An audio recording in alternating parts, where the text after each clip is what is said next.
Primetime news this evening. Death and destruction in Ukraine as war rages in the European country. Jamaican student stuck in Ukraine shares his ordeal.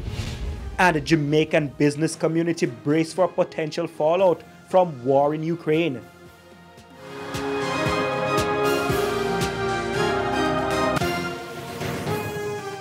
Good evening and welcome to Primetime News. We're live on air and online at onespotmedia.com. I'm Herman Green. Thanks for joining us. Also this evening, the business day, there's Primetime Sports, sports commentary, E-Prime and weather. But before that, here is our feedback question.